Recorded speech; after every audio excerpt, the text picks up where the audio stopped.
morning to all. Today's topic is water and electrolyte balance.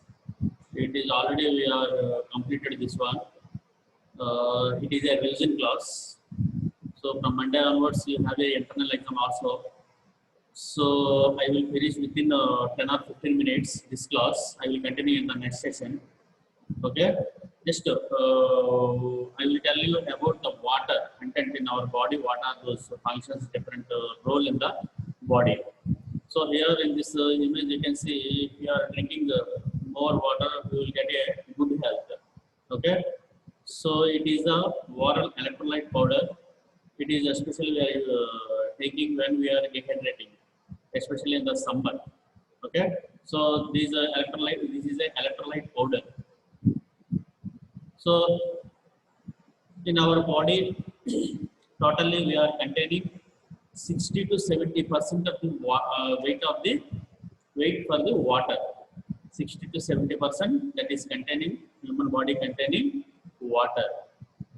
Okay, so it is a water is a major source for the different major component of the various body fluids. So we know that what are the other body fluids? Those are present are produced from our body. So here you can see blood, urine, saliva, bile, semen, milk, and cerebrospinal fluid. So like this, pleural fluid is there. Okay, pleural fluid is there, pus is there. So these are all required, and it is containing a water content. Okay. So what is the main function of the water? So that the main function of the water is it is a vehicle, transporter. So it is a transport different substances from the one place to other place. So how this water that is transported from one place to other place. So normally for 24 hours we are getting 1.5 to 2.5 liters of water. 1.5 to 2.5 liters of water. Then this water that reaches to the intestine. From the intestine, there are 100 to 200 ml milliliters. 100 to 200 ml that is comes to the feces. Remaining amount that enters into the different partitions of the human cells. Okay, human organs. So here we know that intracellular and extracellular. So intracellular fluid is there, extracellular fluid is there. In that extracellular fluid, again that is subdivided into two categories: interstitial fluid and in the blood. So extracellular fluid total volume that is containing 14 to 16.5 liters. 14 to 16.5 liters that is present in the extracellular fluid. So in that 11 to 13 liters that is present in the interstitial space. That means between the cells that is present 11 to 13 liters of the water. From here that is distributed to 3 to 3.5 liters into the blood. 3 to 3.5 liters that is distributed to the blood. So this volume that is blood plasma volume. So blood is containing plasma, water substance that is called in the blood, that is called plasma, that is the 3 to 3.5 liters. So this volume of the water that is getting from the either interstitial fluid or from the intracellular fluid. Okay. So when this water content, then after it is distributed to the different organs. Okay, different organs. This is about extracellular fluid. Intracellular fluid that is containing 27 to 30 liters. Intracellular fluid that is containing 27 to 30 liters. This water, that the main function that is participated in different chemical and metabolic reactions that is taking place inside the cell. So how the distribution of the water that is taking place? So that is mainly depending on the one mechanism called osmosis. So what is osmosis? Osmosis is a diffusion of water content from the lower concentration to higher concentration. So this concentration that is mainly depending on the solute that is present in the water content. So here we can see that first image, there is one container containing separated by the there is one container that is containing two partitions. Okay, these two partitions separated by the semi-permeable membrane. Semi-permeable membrane. But here one partition that is both the partitions are containing same water content. Same water content. But in the one partition that is containing low solute concentration, but one partition that is containing high solute concentration. So in the second image you can see where there is a high concentrated solute that is present, immediately that water that is taken from the lower concentration. So water distributed from the lower concentration of the partition to the higher concentration solute of the partition. So this mechanism, why it is taking place? For the equalize the concentrations. So when the water is distributed from lower concentration to higher concentration, that the concentration is equilibrium. Now it is concentration is equilibrium. If it is not equilibrium, there is a chance to get some diseases. Okay, there is a chance to get some diseases. I will show you in the next session what are those. That is about osmosis. Normal water balance in the body. Normally how it is balanced in our body, water. So how much of water we are taking, that is mainly depending on the water output. If there is any water output, if it is excess, we have to drink more water. So daily water intake, that is always equal to water output. So normally we are taking 2.5 liters of 2.5 liters of the water we are getting. From where? From the metabolism, different food metabolic reactions, we are getting 250 ml of the water. From the foods, 750 ml of the water. From the liquids, what we are drinking, we are getting 1.5 liters of the water. So total 250 ml, sorry, 2.5 liters of the water totally we are getting. This water that lost through the different reactions. So here 100 ml that is lost through the feces, 200 ml through the sweat, 700 ml through the skin or lungs. Lungs means expiration. Due to expiration, there is a chance to produce hot air. So the 28% of the water that is exhaled. Okay, remaining 1500 ml that is excreted through the kidney.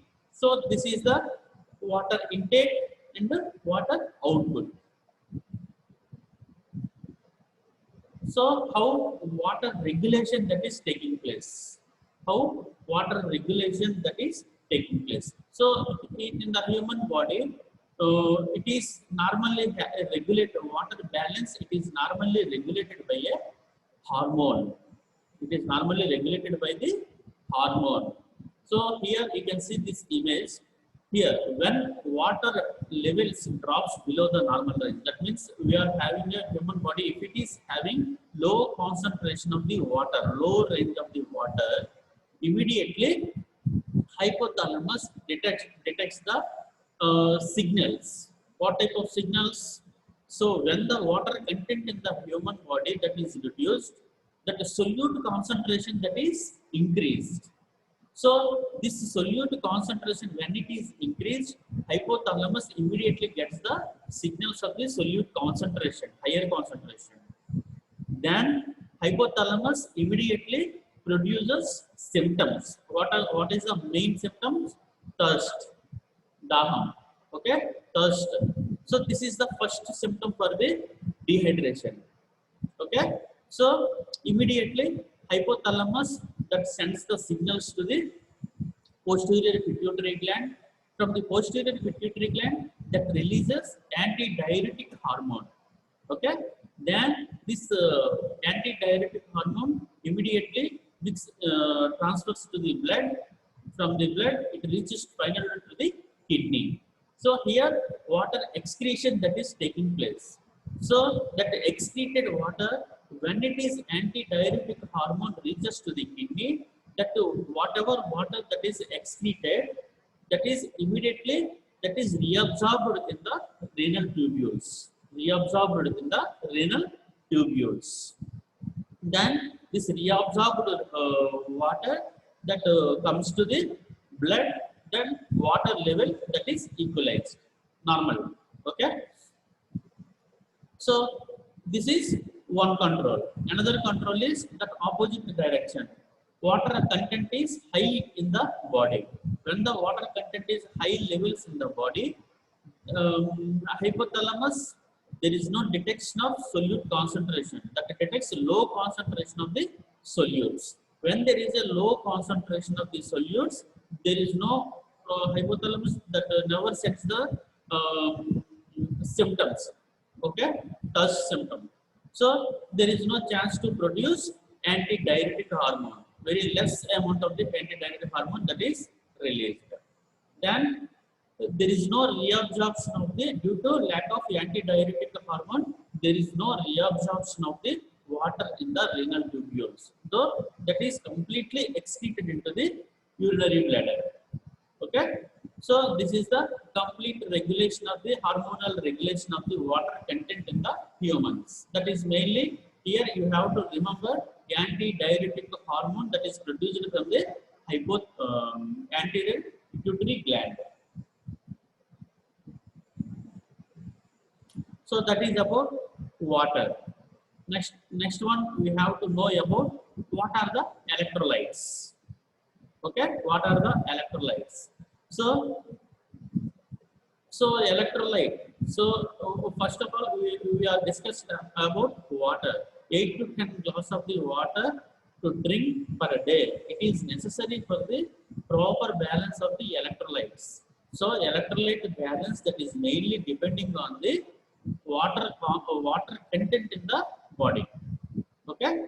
So electrolytes, we already studied about minerals. Okay, sodium, potassium, chloride, bicarbonate, these are all called electrolytes. These are all minerals. We already studied in the mineral topic. So electrolytes are minerals that carry an electrical charge when they are dissolved in the blood.